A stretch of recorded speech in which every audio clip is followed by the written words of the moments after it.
punishment. So there are various types of Ngozi in indigenous religion. There types, and there are various types of Ngozi. Number one, the most common one is that of the murdered person, just right? And especially if that person is a Mutorwa or a foreigner, you get the sense. The spirit comes back to seek revenge. Then there's also what we call parental spirit against its offspring. Like that, even especially very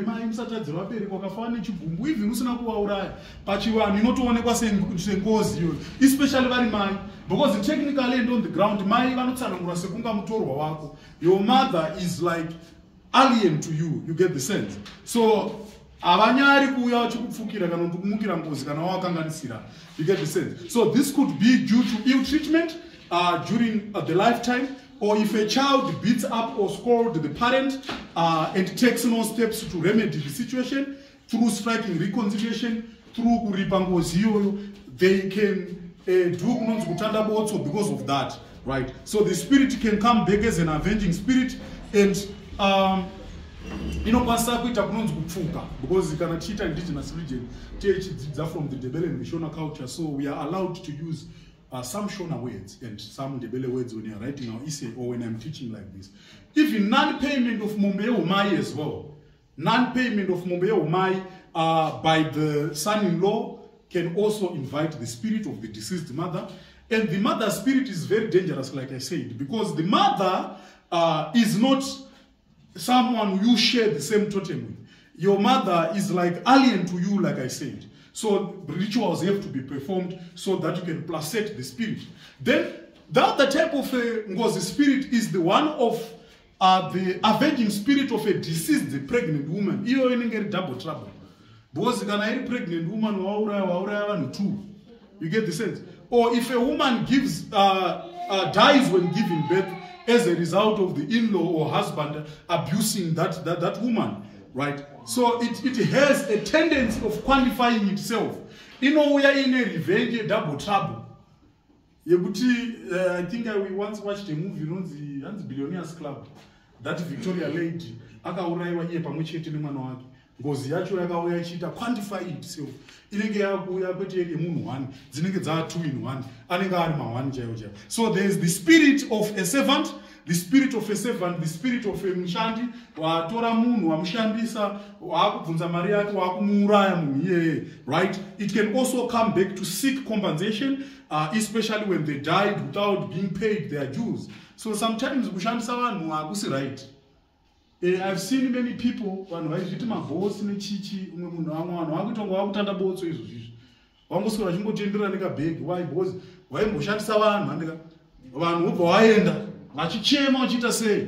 You get the sense? Then kuchema kwanhu iko kunonzwikwawo nemaspirits avo. Then you can fall into misfortunes due to that. Ndosachinzi usasiye munhu achichema mulife kana kuti umwe munhu achemi, because misodzi yemunhu vanogona ino mudzimu yake ana mwari wake inonzwawo kuchema kwake. Kuna vamwe asina kumutaura anongochema so, but kuchema kwaanenge aita ikoko kunenge kuri kutobuditsa shungu dzake iyo kuchema kana mudzimu yake kana kuna mwari kuti onai zvandaitwa nemunhu.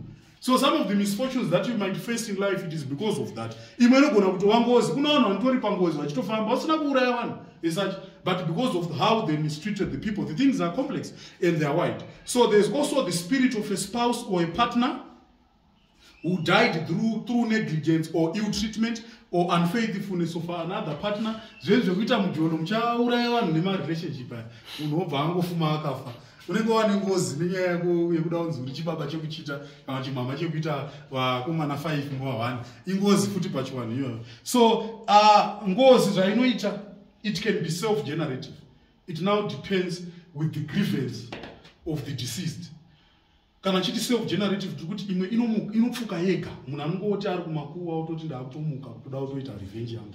Then pozoita imwe kutoti munotoenda kuchipinge munotenga huku. Andika matenga huku iyoyo itiswa marituals nen'anga, andika yobva yamuka ngozi iyoyo yotanga kudhila nevanhu. So this means that number one, if it's self-generative, it means it can come without being provoked, but it can also be initiated, and the relatives of the deceased can invoke the deceased spirit. They can use herbs at the deceased's grave to make the person wreak havoc in the family of the offender. And some people take medicine while they are still alive.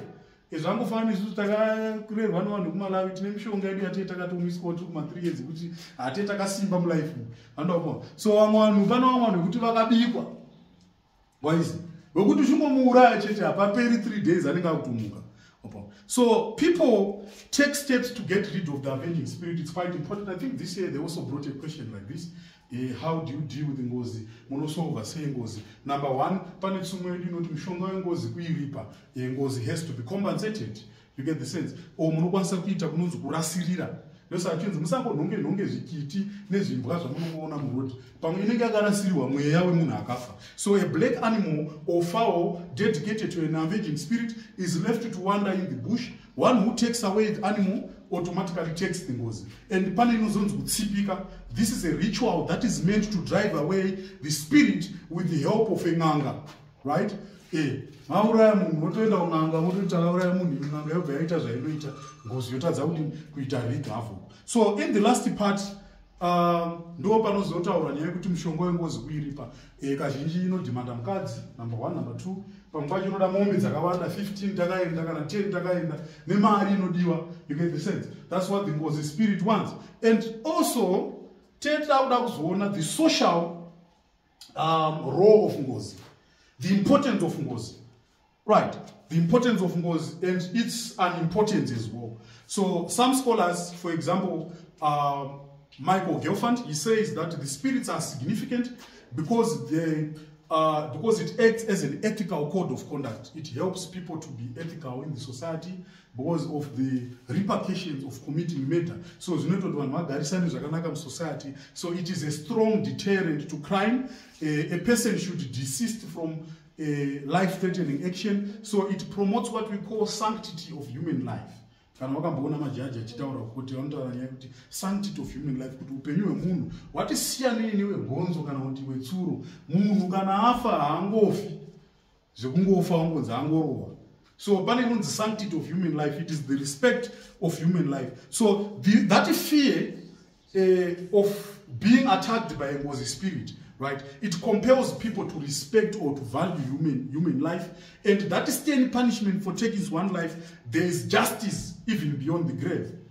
So in other words, the avenging spirits are what we call agents of social justice, right? This one. But on the other hand, we are critical analysts. We are doing this at advanced level. They are also bad in the sense that the avenging spirits also militate against the rights of other people. For example, Ngozi kati yuda mukadzi inogona kutora kamwana kane 12 years yakutokati katoka mukadzi kangu against your will and against your what, the age of consent as well. You get the sense? And again, some of the demands of Ngozi are unrealistic. Ileso zvoti mune mombe 10 but inokuziva kuti panapa imi kuti ndizorore ndikuda mombe 45. And Ngozi zvainoita, like I said, kana yakurowa haiuroi auraya chete ari one, inorowa family yese. So it's also unfair. Munenge makutobatanidza mombe upfumi hwese zvakutoreva kuti mangwana hamuchaonani nenyaya yeNgozi iyo. So in other words, it causes animosity and disunity, etc., etc. Right. See you in the next lesson.